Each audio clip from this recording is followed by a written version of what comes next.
Like any good Pokemon Unite player, I was trying to figure out which champion I should be using to climb in the ranks. Now, I happened to stumble across Tsareena on Unite API with a very high win rate. Now this surprised me because I've been trash talking Tsareena for quite some time, so I had to check out the build that I should be using. I had a look and the build 52% win rate, which is the build I used to use, which was Stomp and TROP Kick. Now there's no eject button on the item build there, however X attack seemed to be the best item, however I still opted for an eject button. So I went on to Unite DB to figure out what build I should be using with this particular moveset, and it was double stacking with a weakness policy, optionally changing for a rapid fire scarf. Now this is the build that I'm going to be using, and before we jump into any gameplay, I'm going to explain to you how you want to be using Tsareena and the combos in the practice mode. So guys, let's get straight into the Tsareena guide. Hopefully you get some value, and if you do, drop a like. Thank you very much. Okay, so before we head in game, let's just get a little bit of insight with Tsareena. Tsareena evolves at level 4 for the first time, and you don't get any new skills. You just get a little bit of a mini power spike.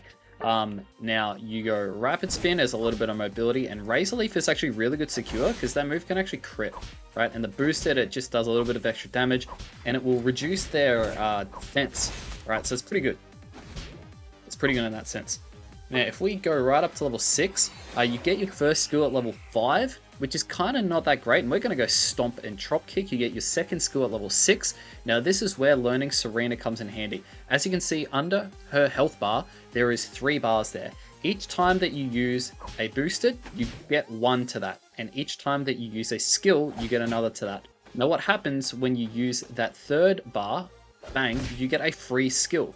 Now this skill actually contributes to one of your next 3. So you can imagine some of the combos that you can do with Tsareena. Now just a quick note, the cooldown of TROP Kick is about 7 seconds and the cooldown of Stomp is about 5 seconds. So you can do quite a lot of stomps. Now and I'm just gonna replay that again. You can see TROP Kick goes on cooldown for 7 seconds and we Stomp. And while we've got this free skill to be used here, right, you can see TROP Kick and Stomp were still going on cooldown. It's not like their cooldowns pause temporarily. So you can spam quite a lot of skills if you get your combos using this right. Now what you'll also see a lot of, I'm going to say, players do, they hide in the bush and they'll just stand here and auto attack. So their next auto attack, and it will go away eventually, but their next auto attack will count as 1 extra boosted. And so generally this is what the top players are going to do. They're going to sit here with 2 stacks, because these 2 stacks of your Queen Majesty will never go away, and they will use 2 attacks. So their next attack they engage, and it's like, bang, you got a free one, then you've got skill, skill, and then skill, and then skill. So you can use 4 of your skills in a row, which is pretty crazy, right? It's actually really crazy because that's how the Queen of Majesty works. You get 2 free skills with the Queen Majesty. So there's a lot of combos you can do there. Now the way that you want to play Tsareena is you want to get your stacks in early in the top lane, and you'll notice when we get to level 9 here, we get Tsareena's Unite move. Now Tsareena's Unite move is a little bit like Charizard's. It can actually get cancelled. So you pick someone up and then you do a whole bunch of damage to them. So you like just completely immobilize them and then you like drop them to the ground, you absolutely smash them, right? The only issue with this Unite move is that if someone is unstoppable, they will dodge this. Right, and then your Unite move will go on cooldown temporarily, which absolutely sucks, right? It's like it goes back to 90%, and that's how you can get caught in a very bad position with Tsareena. So you absolutely must be careful using Tsareena because you don't want to be in that position where you are not getting your Unite move off and then the enemy picks you off because you lose that mobility. Especially if you engage in, let's say if you engage in with TROP Kick and the Unite move and then your Unite move gets cancelled, you've got no escape. So you've got to be very, very careful with this character. Let's jump in game and see how it works. So we're jumping in game here as Tsareena. Now you want to take this Pokemon to the top lane. Okay, this is where you're going to get the most value. Now I'm just going to pause here. As you can see, my Snorlax has got an EXP share and the Comfey on my team has also got an EXP share. Guys, this is top tier solo queue lobby. This is phenomenal. If you've got your support with the EXP share and the tank with the EXP share, guys, you're going to get so much value. So thank you very much to those players for using that particular items, right? I'm very appreciative as someone who normally plays that Pokemon with that item. Now, with Tsareena, you want to take this Pokemon and you want to try and get your stacks in. Now, unfortunately, I'm up against a ranged support and a Mewtwo, which is going to be very hard to get my stacks in. Now my Snorlax actually does such a good job at trying to get me out. It actually secures their farm, which gets me the evolution frames, and then, you know, almost gets me out with the Resonant Guard. But, you know, unfortunately, I've died for a stack there with Tsareena, and this is probably the one downside I have with this character, is that a lot of the time with Tsareena, you're going to be dying for your stacks if the enemy play well in that anti-stacking way, right? So unfortunately that's what's happened there, but honestly, hats off to my Snorlax. He did such an amazing job, and he continues to do that. Right? He secured that in lane, right? He secured that. Now unfortunately, this is a fight that I didn't think we were going to win, so I backed out. Our jungler got a little bit caught out of position there, because I realized it was still got our farm here, and we don't want the enemy to take that. So our Snorlax has sacrificed himself for our jungler, and it's a very tricky spot because I'm not going to be able to defend that goal zone against 3 people, so I'm just making sure they don't get our contested farm.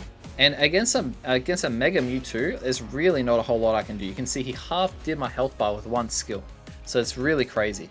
At this point, it's like I've only got 1 stack in, and I need to make sure I'm getting some stacks, and I'm also getting some farm. I need to make sure that I'm getting to level 6, right? That's the goal. So my Snorlax doing a very good job there. I've got 2 stacks at this point, and I'm saving my skills for the secure here, and we actually get the secure there, and I'm not even able to get this 5 score in because 3 of the enemy players come up into the top lane and kill me, so it's very unfortunate.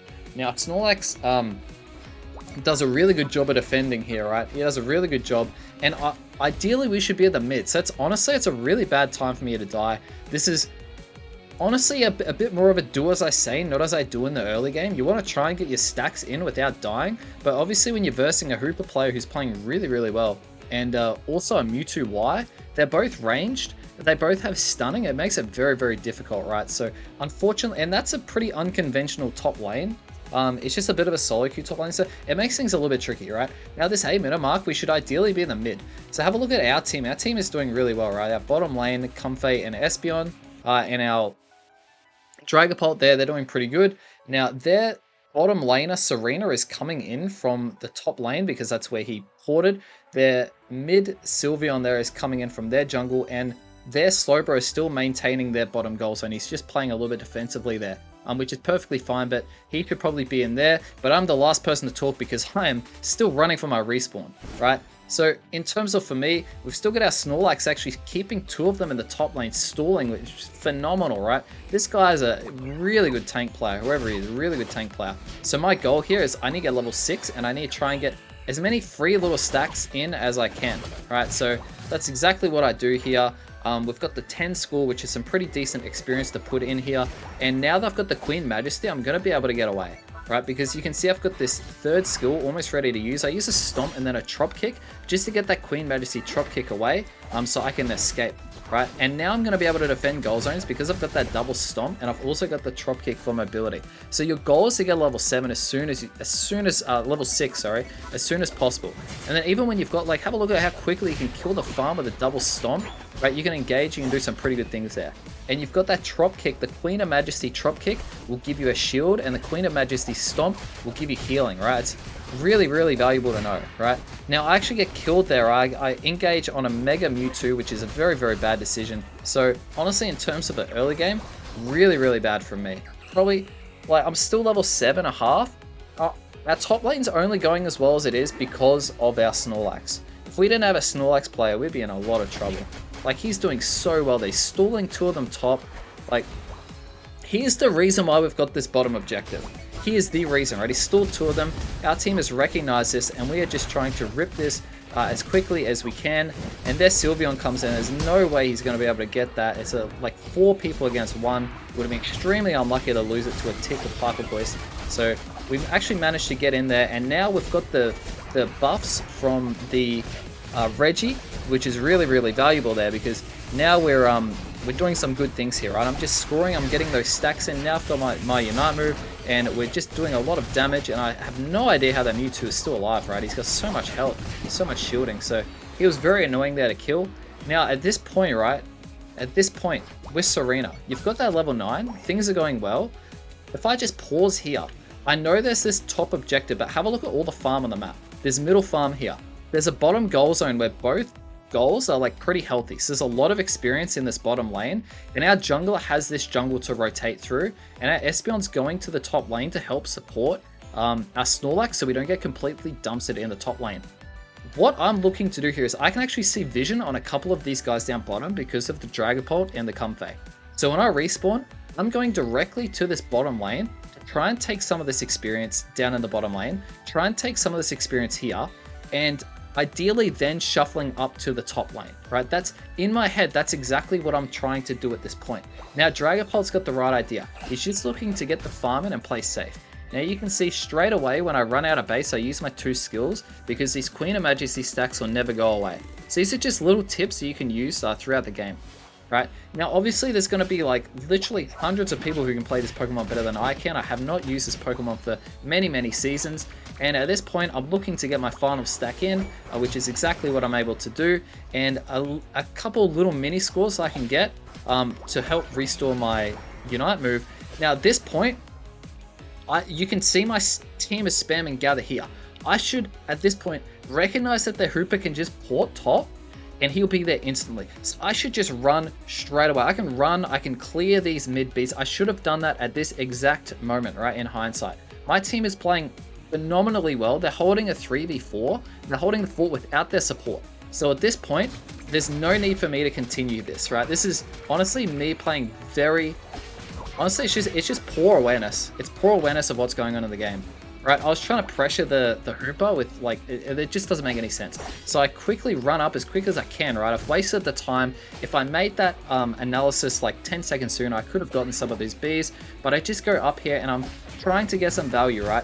Because now that my team successfully defended, their team is probably a little bit weaker on their goal zone here, and our Comfey and Hooper down the bottom are having like a little bit of a 1v1, right? So, and we've also got Unite moves on our side of the map, and they don't have their Unite moves in the top lane. So this is a very good position for us to try and get some value here in this top lane, right? I look to pick up the Mewtwo straight away because, to be quite honest, he's actually getting pretty annoying. He's a really good player, right? And then their Tsareena quickly kills me. I eject out and get the double Queen of Majesty, right? So I quickly dart away. That's all their Unite moves gone. Our team gets a lot of score there, which is really, really valuable, right?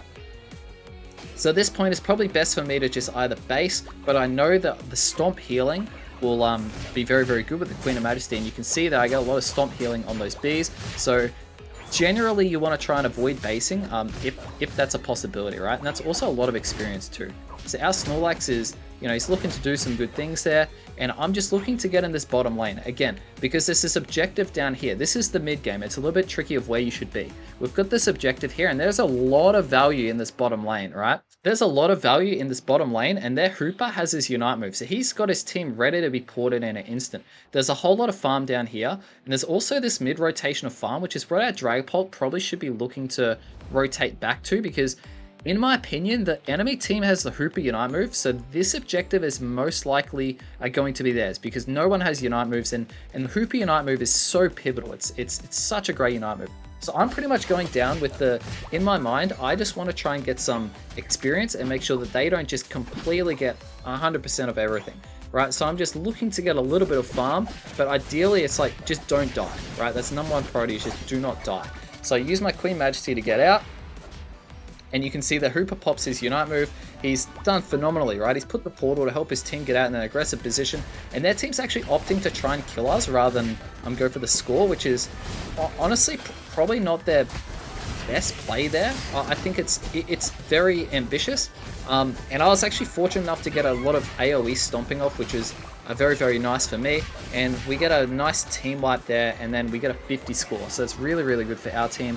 And then we're able to get the objective. So that was a huge, huge turning point and a huge fight for us in that bottom lane there, right? Because you can see our team got a lot of value, and we actually went up quite a lot of levels there as well as a team overall. So now we've got like a minute until the Rayquaza. We've just broken their bottom tier there. So we haven't actually given up a whole lot of experience to the enemy. And you can see as soon as you give this bottom tier up, the enemy's straight into that farm because that's free experience for them. We're not going to be able to touch that. So there's not a lot of experience in this bottom lane here for us because we've only got this Baltoy, and this mid rotation is probably for our jungler to try and hit level 14 as soon as possible. If our Comfey sticks on him, he's going to be level 12 passively. My goal here is to try and hit level 13. Because I want to try and give as much experience to my team as possible. Like, I want my Dragapult to be carrying, my Snorlax will maybe hit level 12 passively, so at this point, we're looking to make sure we've got Unite moves, which is, it's like, that's a #1 thing, and the second thing is hitting our Power Spikes. So, that's pretty much what I'm looking to do here as Tsareena, right? I'm kind of just looking for any free farm I can get a hold of, any contested farm, right? These middle Baltoys are contested, there's back farm for us, this objective is pretty much definitely theirs, so I'm just looking at taking some farm and pressuring them away so they don't just override our team and get a whole bunch of score, right? So that's pretty much what we do there, and their Sylveon actually overcommitted pretty bad there, and so we actually got quite a lot of kills, which is quite fortunate. Now, it might be tempting, you know, because you've just got a whole bunch of kills. Guys, this is not the time to be trying to put that 50 score in. As tempting as it might be, this is the time to make sure that you're defending your goal zones, you're getting a little bit of farm where possible. And I should have gone to the B straight away rather than that back Baltoy. So again, that's like just little minor misplays on my end. And you're not looking to engage a fight, right? 15 seconds to Ray. Any fight that you engage in now might as well be the Ray fight. So you want to make sure that you're with your team and everyone's got their power spikes that they need. Our Dragapult's got 14, I've got 13, our Espeon's very close to 14, and you can see our Snorlax is 12. So everyone's hit their power spikes. Snorlax doesn't have his Unite move, but it's not the end of the world for Snorlax. He just needs to make sure he's positioned well and getting someone out of position. So how do we approach this Ray fight, right? Obviously, we don't know where their team is, but 95% of the time in solo queue, everyone just runs through this section here, right? They sit in these two sections here. So you got to understand your role. Snorlax wants to be floating around here. The Dragapult wants to be behind the Snorlax, right? He wants to be picking off the people who are trying to engage on the Snorlax or pressuring them so they're going to be running away. The Espeon is also looking to do a lot of damage from the backline and support with their Unite move. My job as a Tsareena, I need to sweep in and try and either pick up someone. You want to attack them from behind or from the side. Now, if I run through this bush here, it's probably not going to be advantageous because I'm not going to be attacking them from the side. I'll be attacking them head on because it's likely they'll be running into this bush because that's where my Snorlax is heading. I could attack them from this bush if my Snorlax was running from this side position there. So they would be attacking my Snorlax heading towards my side of the map and I'd be attacking them side on. So I recognize this and I'm looking to attack them from behind, and I've got a lot of mobility with Tsareena so I can get in from behind and do that. I've got my 2 Queen Majesty stacks, and I'm making sure that I've got my boosted auto ready to go to get that Queen of Majesty. Right now, all I'm looking to do here is get a bit of vision. At this point, their team can probably see me out in the open here, so their team is probably aware of what I'm doing. Their Mewtwo, for whatever reason, is looking to maybe go for a back cap, and their Hooper is kind of floating in the mid to provide portals from the top. But also provide his Unite move to help his team escape in a tricky team fight. So the Hooper is positioned really well. Their Mewtwo Y is actually positioned decently as well. Their Slowbro is giving good vision. So their team's actually got really good positioning. Dare I say, it's like both teams have got really good positioning. So guys, this is a solo queue game. And this is like, I wouldn't, you know, this is fairly decent, right? Like there's no one is playing this game stupidly at this point. So all I'm looking to do is try and get them from behind. I've got a pretty good idea that they're going to be in this bush, and their Tsareena gets a Unite move off on me, which is, you know, good for him. I've actually wasted both of my skills trying to, you know, hoping that he didn't dive on me, which probably would have been the better play. I recognize that their Hooper's gone for the Unite move, so he doesn't really have anything that can stop him from getting United. So that's why I'm looking to Unite move. I noticed that their Tsareena has run in, so they're looking to play head onto our Snorlax, which means I can get in from behind and I can get my Unite move off. The Comfey is supporting our Dragapult, and our Snorlax is just taking a whole bunch of damage there, so it's really, really good. So I go in here, and I just ignore that Slowbro, because like, what's the point of uniting Slowbro? It's dumb, right? I've gone in with the Unite move. Unfortunately, our Tsareena, their Tsareena has dove on our Dragapult, and that's actually made our whole team retreat, and their Mewtwo has come in from the top side with their Hooper, so I'm actually stuck in a really tricky situation here. However, I've got all my skills ready to go, and I've just got the Unite move off on the Hooper, so I do a lot of big damage to the Hooper, which means that they can't go in and pressure as hard as they would like to. And I actually get Slowbro United, so I can't use any of my skills, but because I was fully stacked and had the shield there, I was able to sustain where their Tsarena's gone down, so it pretty much traded Tsareena for Tsareena. However, our Espeon can go in and clean up here. Espeon has the Unite move. So Espeon has the Unite move, and he can really go in and clean up here. So I go down here, right, getting one last Stomp. Our Snorlax engages with the stun, which is really, really good. And then our Espeon gets a phenomenal Unite move off and picks up a whole bunch of kills there. Just gets the Hooper before he goes off into the portal. Unfortunately, he gets picked off, but he does such great value there. And now our Dragapult's in a position where he can just continue to go and get some big damage, right? Big damage. So at this point, the game is close, right? It's close on score, even though we've got this bottom goal zone. It's likely that we're ahead by a little bit. We don't know the score. Even though we can see the score now, we're ahead by a little bit. So all I'm looking to do is making sure that we're defending the bottom goal, right? And see, the Dragapult had the same level of awareness there as well. So that was really good from our Dragapult, right? Because the only one alive was their Mewtwo, and he's the only one with Rip. So he's either ripping, and there was no vision on the mid, so our Dragapult saw that he could go in and get that stopping of the score, right? And he actually pressured him all the way back, where the Hooper actually had to save him with the portal, right? So really, really good play there. I've gone in and taken the blue buff to get level 14, and also blue buff late game with Tsareena is really, really valuable. And you can see again, the positioning of everyone is pretty solid here, right? The Hooper's looking to play fairly supportive, but it looks like he's going to get picked off. So we continue this fight here. All I'm looking to do is run in and support. Their Tsareena's looking for a back cap, which is actually a really good play. He's only got 7 scores, so he should probably be picking up a whole bunch of this money on the way. But yeah, so their Tsareena's doing that. And then their Mewtwo's looking for a backup as well, because their team realizes that they probably only need a little bit of score to get ahead in the game. And if they get that score and we don't, then it's a little bit tricky for us there. So we're pretty much, I recognize this and I just eject. I try and stop this Mewtwo as quickly as possible. And then we stop that score, and their Tsarena's getting like little bits of score in that top lane. And that actually puts them in the lead. So that's the issue, right? Now that I've recognized that their Tsareena was going for back cap, and their Hooper's probably looking to support or even get a little bit of score himself, we realize that they're on this side of the map. Their best play is to base and recognize that we are pushing them hard in their bottom goal. Because there's like 30 seconds left, we're probably not going to be able to get this Ray, and they have successfully gotten that little bit of score that they needed in. So I have gone in with my Dragapult, recognizing that we have to get score or we lose the game. Right, so I go in, I try and get as much damage off, and then we get a big score there. So in my opinion, it's a big misplay from the enemy team to not base and try and stop that scoring. Because if they actually had to stop the scoring there, even though it's very, very close, it's probably too greedy, right? Because we're just scoring too many points there. And now that we've just got all that scoring, it's pretty much game over. So this is one of those solo queue games where the Rayquaza actually didn't go through, and our team ended up winning on the score there, which is really, really valuable.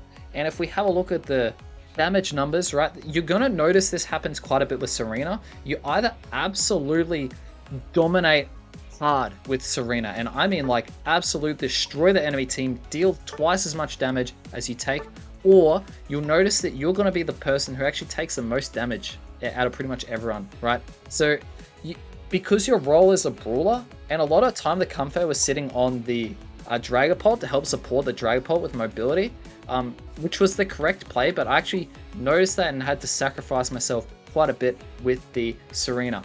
Guys, if you got some value out of just a Tsareena gameplay and also the breakdown of how we're playing a solo queue game and the positioning and how we're going to be playing this assassin, drop a thumbs up, give us a like, and let us know in the comments if you have any disagreements with how I'm playing Tsareena. Guys, all the best with the solo queue. Get out there and do some good things.